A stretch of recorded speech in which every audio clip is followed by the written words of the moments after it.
Good evening, everybody. You are now listening to WLS, the voice of Prairie Farmer, America's oldest farm paper, Chicago.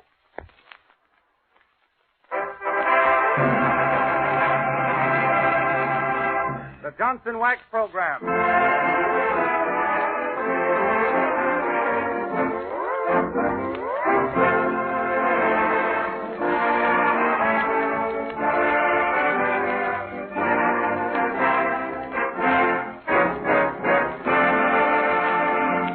Everyone. The makers of Johnson's Wax present another gay and gleeful good time gathering with Rico Marcelli's orchestra and starring Marian and Jim as those two travel-torn, truth-tripping titans, Fibber McGee and Molly.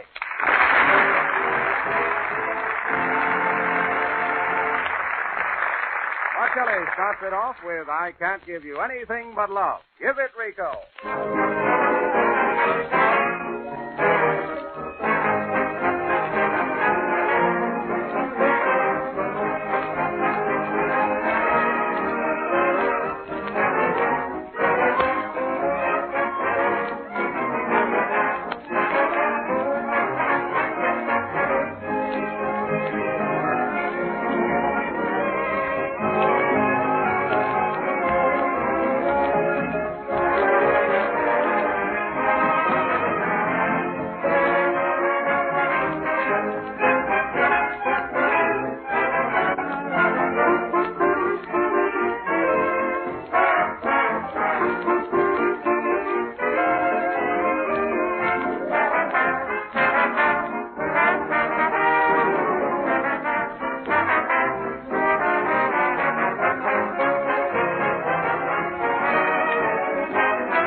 Before we join the meandering McGees tonight, and while we're still serious, let me just tell you how you can keep your house looking more attractive and clean by taking 3 shortcuts in your housework.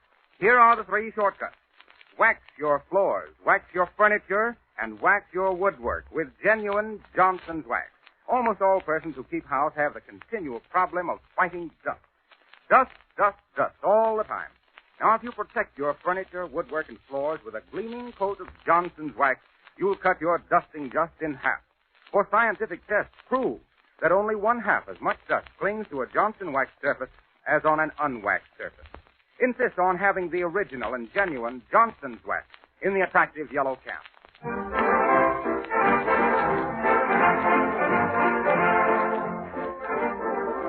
There is unwanted activity at the McGee residence at 79 Wistful Vista today. After flopping dismally on several jobs, Fibber has found an ad for an out-of-town job. He's going to apply for it in person. The faithful Molly is going along, too, naturally. Here they are, packing up for the trip. How many shirts you think I'll need, Molly? I don't know, McGee. Better take both of them. See now. Toothpaste, handkerchief, that might catch cold. Socks. Quite a sock. Oh, I had a rabbit, his name was Bozo, could hold mighty still except for his nose, oh, with a high yippee-yippee and a zazzoo-zazz. Razor, hairbrush. 70 days, McGee. Hurry up. We'll never catch the train this way. And if we never did, I'd think it was a good idea. Oh, shucks, Molly, don't be like that. This trip's going to be the turning point in our lives. Turning point is right. We'll turn around and come back. No, sir. I'm just the fella for that job, Molly. Why, when they hear what a... Let's see the advertisement again. Here you are. Wanted. Smart, adaptable young man of good appearance for contact work and furniture trade. Excellent salary. Apply in person on or before February the 10th to the Whittle and Sawdust Furniture Company, Grand Rapids, Michigan. See, Molly? That's me to a T. Smart, adoptable. Yeah, but you ain't so young, McGee. Huh? Oh, that just means young looking, Molly. Shucks, I got more get up and gallop than most of these young whippers. Oh, now I wonder who that is at the door. Hurry up with your packing, McGee, whilst I see who it is. Okay. What if I put in my necktie? Necktie. I took it as my dad read necktie. Oh. Yes, I got it on. Come right in here, dear. McGee's just packing up for a little trip. Who is it, Molly? Is it? Oh, hello there, Geraldine. Oh, hello, Mr. McGee. Well, how are you? I just came over to borrow Molly's hot water bag. It's for Gerald. Oh. He isn't feeling well. Well. Seeing you climbing over those suitcases reminded me of him. He's just getting over the grip. Isn't that just too ducky, Mr. McGee? I mean, isn't it really? Oh, I don't know. You know, I've often wished I could travel. So why? I often tell Gerald that travel is broadening, but he always says I better stay home and keep my girlish figure. Well, what? Oh, Gerald says the darlingest things, Mr. McGee. I mean, he really does. Yeah, I guess. I got Gerald a traveling bag for Christmas. Oh, you did? Gerald said he wanted a real pigskin because the Redcaps always played football with it anyway. Yeah, well, I suppose he knows. But don't let me interrupt your packing now, Mr. McGee. Well, no, I just... I know how it is to pack in a hurry. Yeah, I'm trying to... Face makes place. Yeah. You know, the old saw. Saw? Yeah, Gerald says those old saws are all right if you like them dull and rusty. I mean, Gerald really said that. Yeah, Well, thanks for the hot water bottle. That's Have all. a nice trip, both of you. Yes. And when you get on the train, remember what Teddy Roosevelt said years ago. Teddy Roosevelt? The platform is all right to get aboard with, but it's a bum place to ride. Diddle, diddle, diddle.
That was Martelli and his men playing Life Begins When You're in Love.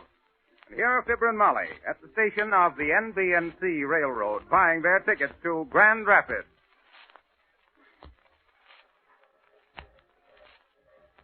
Port, trains leaving for Mason Trap, Mugrum, Grand Rapids, Waxahachie, Wax the Florrie, no points north, on track 7. That's it, Molly. Come on, Molly, let's go. Well, hurry, McGee. Give your bags to the porter. A porter? What, and pay him a nickel to carry that stuff 40 foot? No, sir, not me. One side, bud. And another red cap bit the dust. Hurry, McGee. Tickets? Does this train go to Grand Rapids? Yes, sir. 2 in car 79. Second car ahead. Tickets, please. Up you go, Molly. Up you go. Well, here we are, McGee. Car 79, and we're in number 12 seat. Oh, shucks, Molly, we just made it in time.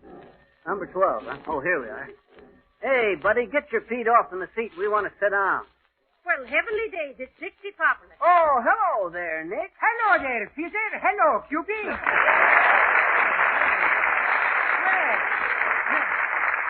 how are you coming for to be traveling on a Pullman car sleeper, eh? Well, McGee's getting himself a job in Grand Rapids, Mr. DePopular. Yep. Furniture man, Nick. Furniture man. That's a very fine business, I'm thinking. Next to restaurant business, furniture is very fine business to have something to do with, if you think I'm crazy. Yep. They want a snappy young feller like me to contact the trade, Nick. Oh, dear. What experiments are you for to having in a furniture business, Peter? Who, me? Why, shucks, Nicky, my boy. Into the whole dad-ratted furniture business. I used to be one of the outstanding figures. Standing outside, eh? Choopy, when was Fizzer for to having these fine experiments with the furniture business? Well, don't be asking me, Mr. Hopper. I don't think I ever told you about it, Molly. No. That was when I was in Jamestown, New York, way back in 1904. Or was it? No, it was 1905. Oh. Or was it 1903? Come to think of it, it was back in 1898. Or 99.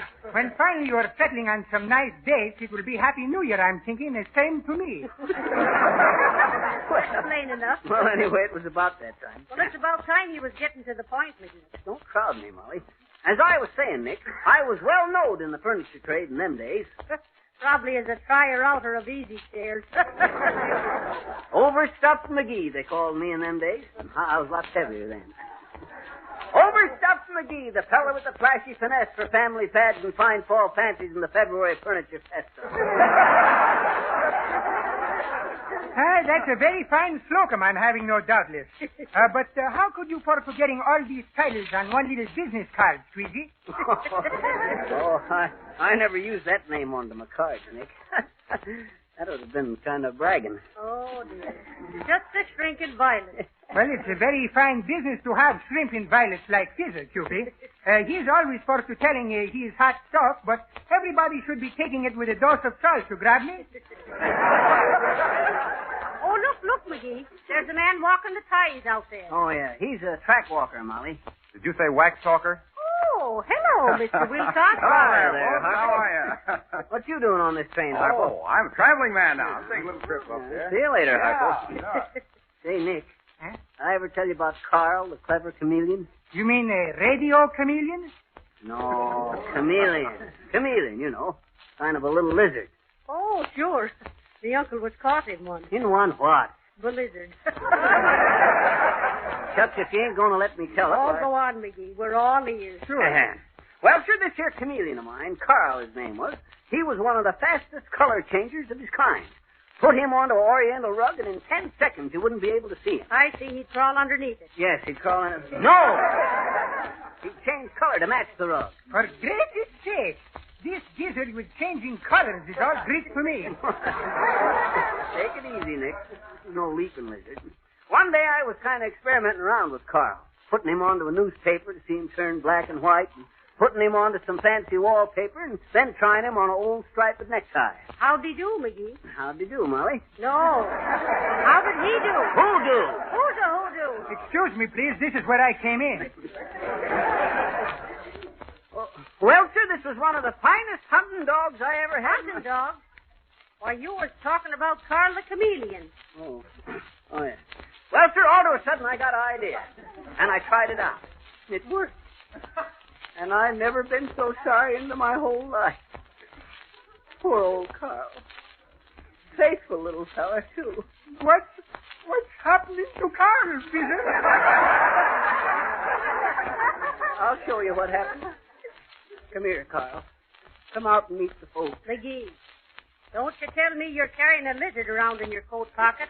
Is he reaching in pockets for to perhaps get Carl, or maybe he's wanting handkerchiefs for to wiping weeping? Don't get nervous, Carl. Easy now. Take it easy. Now, look, folks, when I open my hand. There. I don't see anything, McGee. Sure, I don't think so do I neither. Shucks, of course you don't see nothing. Somebody put Carl onto the window pane one day, and since then you can see right through him.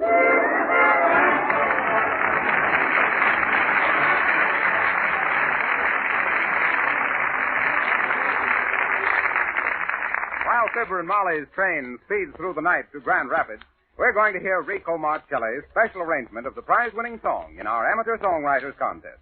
This song, written by Charlie Reber of Pittsburgh, is called The Old Kitchen Clock. We think it deserves to become a real song hit in the near future. This fine young tenor, Clark Dennis, sings it for us. The Old Kitchen Clock.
heard of covered wagons and of the old spinning wheel, sweet memories of bygone days, all so real.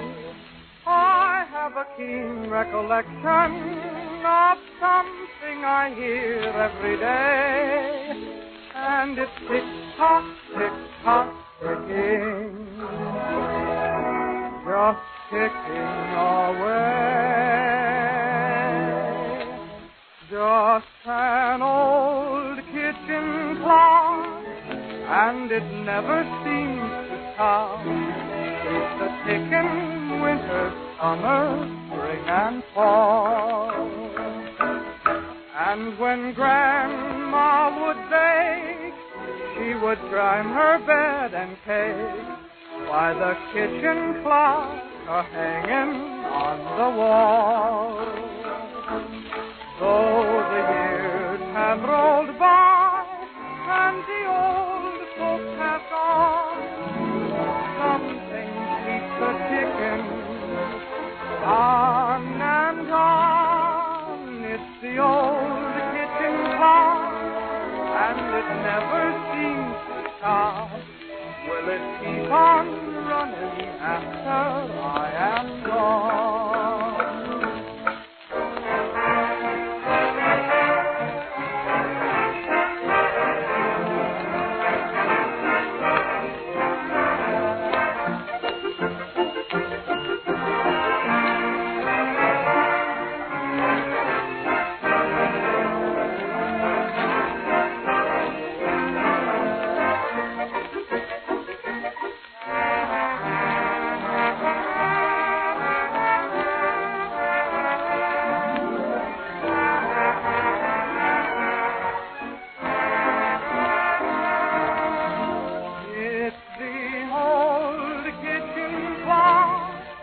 And it never seems to stop.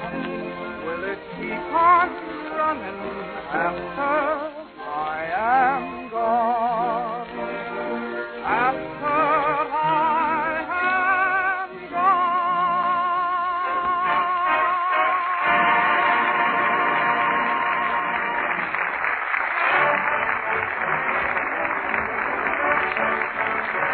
Thank you, Clark Dennis. And congratulations, Mr. Reaper. Now, next week, Mr. Mart Kelly will play a special arrangement of another beautiful song, which was entered in our amateur songwriters contest. The song entitled Yours was written by Carlton Bates of Cambridge, Massachusetts. We think when you hear it, you'll agree that Yours is a beautiful number.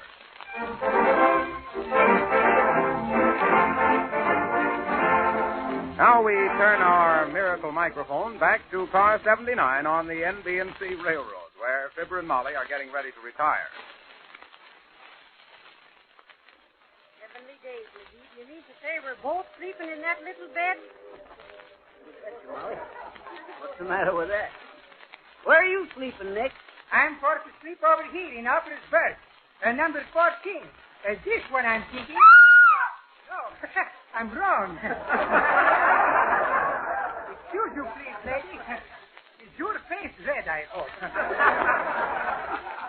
This next one is number 14. You should be more careful, Mr. Poplar. You woke that lady up. Well, she's unlucky for to be in number 13. Pipe down over there. Heavenly days. Let's go to bed. We're keeping everybody awake. Yeah. Well, good night, people. Sweet dreaming. Good night, Mr. Poplar. Good night, Nick.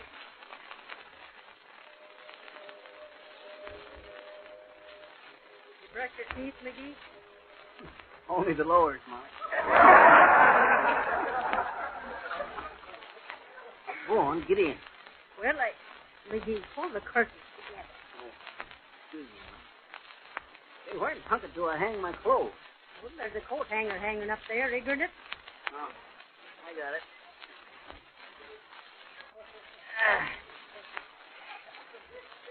How a feller's supposed to get into this nightshirt when he ain't got no more room? Is there something, McGee? That was just a rip, Molly. R.I.P. Meaning rest in peace. Okay, Molly, move over. Heavenly days, I am over. You want me to hang out the window? No, don't do that, Molly. They might hang the mailbag on you.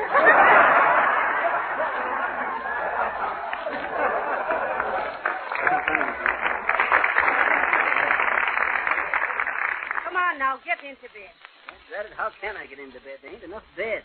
Well, I told you to get another berth, didn't I?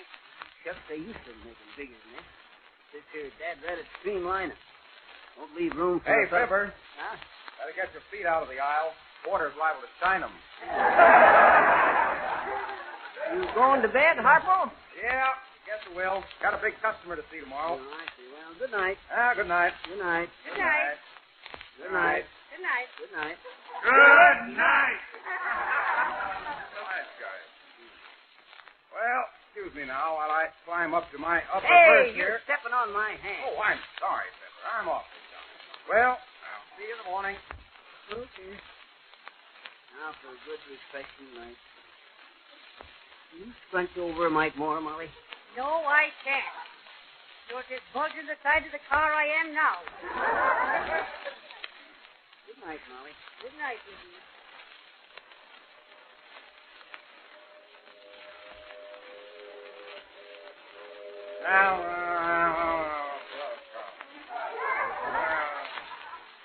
McGee. What's the matter, Molly? Listen, this is Mr. Wilcox talking in his sleep. Johnson's wax, and I'm the guy that can do it.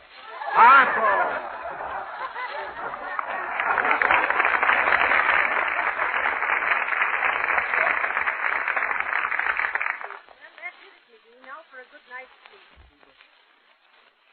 Funny, ain't it, Molly, how a car full of folks sleeping like this can be so Dad Reddit peaceful and quiet.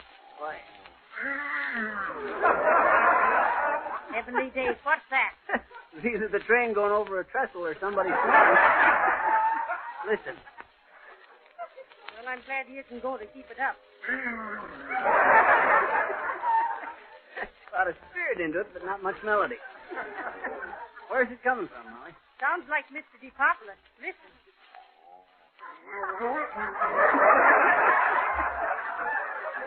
That's him, all right. He's snoring in Greek. Shall I go over and shake him, Molly? No, McGee, let the man sleep. There's more than we can do. Do you mind if I turn over, McGee? No, hey, wait a minute. Better let me get out first. Okay, turn over. All right. You can get back in now. I don't know if I can or not. You have to double up like that, Molly? I'm not doubled up, bigger nuts. I'm lying straight as a string. Somebody must have tied a knot in it. Very funny, McGee. Okay. Good night, Molly. Hey, Molly. Molly. Now for a little first-class shot.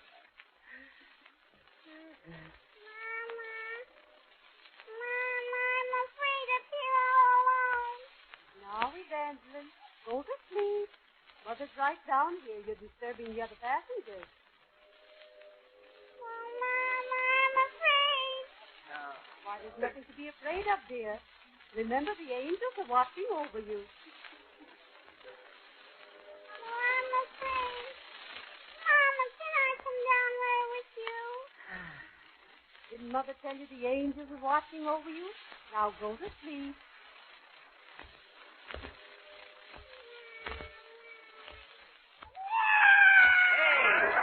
For the love of Mike, lady, will you keep that kid quiet? Mama, was that an angel?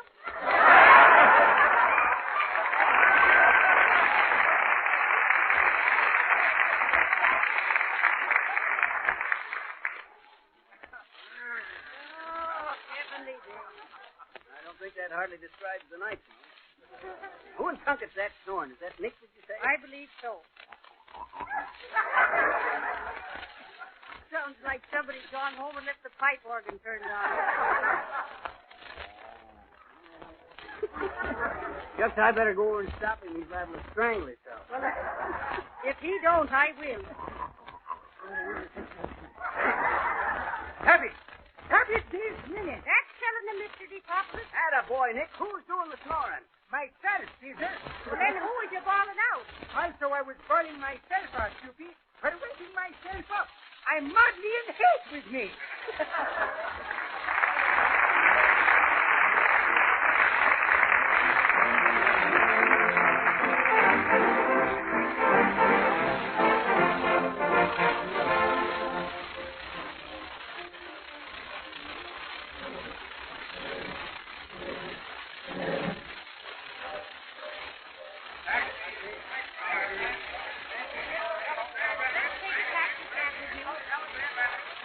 Will be kind of expensive, Molly. I'll catch the bags and we'll take a walk over to New York. It's good to get the air. Oh, don't be like that, McGee. It looks more important for you to drive up in a cab. Taxi? Take the back, mister. Okay, I suppose so. Drive us to the Whittle and Sawdust Furniture Company, Bud. What? You heard the driver, the Whittle and Sawdust Furniture Company. And don't spare the hawk. Hey, Molly? Wait a minute, mister. I didn't get the address. What furniture company was that?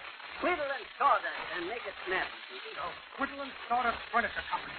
Wait till I look it up in the book. I thought I knew every... rails, water, Wax. We'll talk. Whipple, Winter. There ain't no such place in this town, mister. Well, ain't this Grand Rapids? Sure.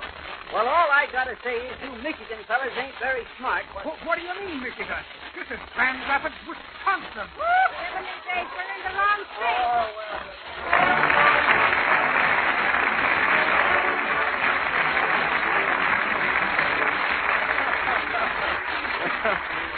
And if you allow a traveling wax salesman to suggest that if your furniture is in the wrong state, dull, scratched, dusty, it can be easily and quickly corrected with a gleaming coat of Johnson's wax.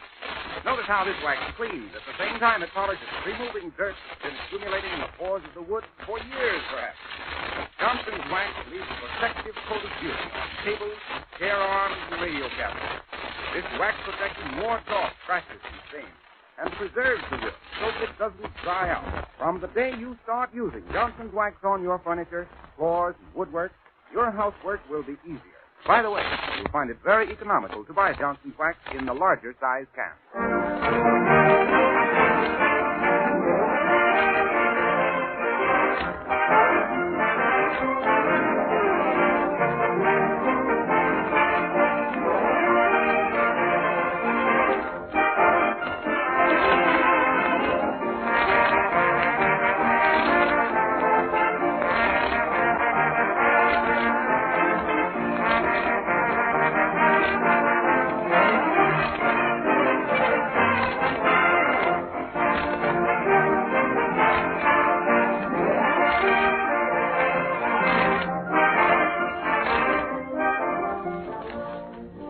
Be with us again next Monday evening at this same time for some more merry and musical McGee misadventures.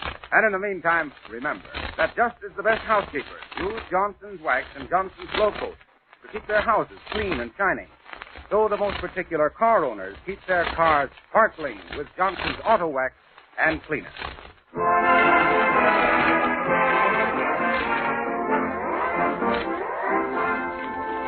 This is that old rugged character, Harlow Wilcox, your wax minister, saying good night.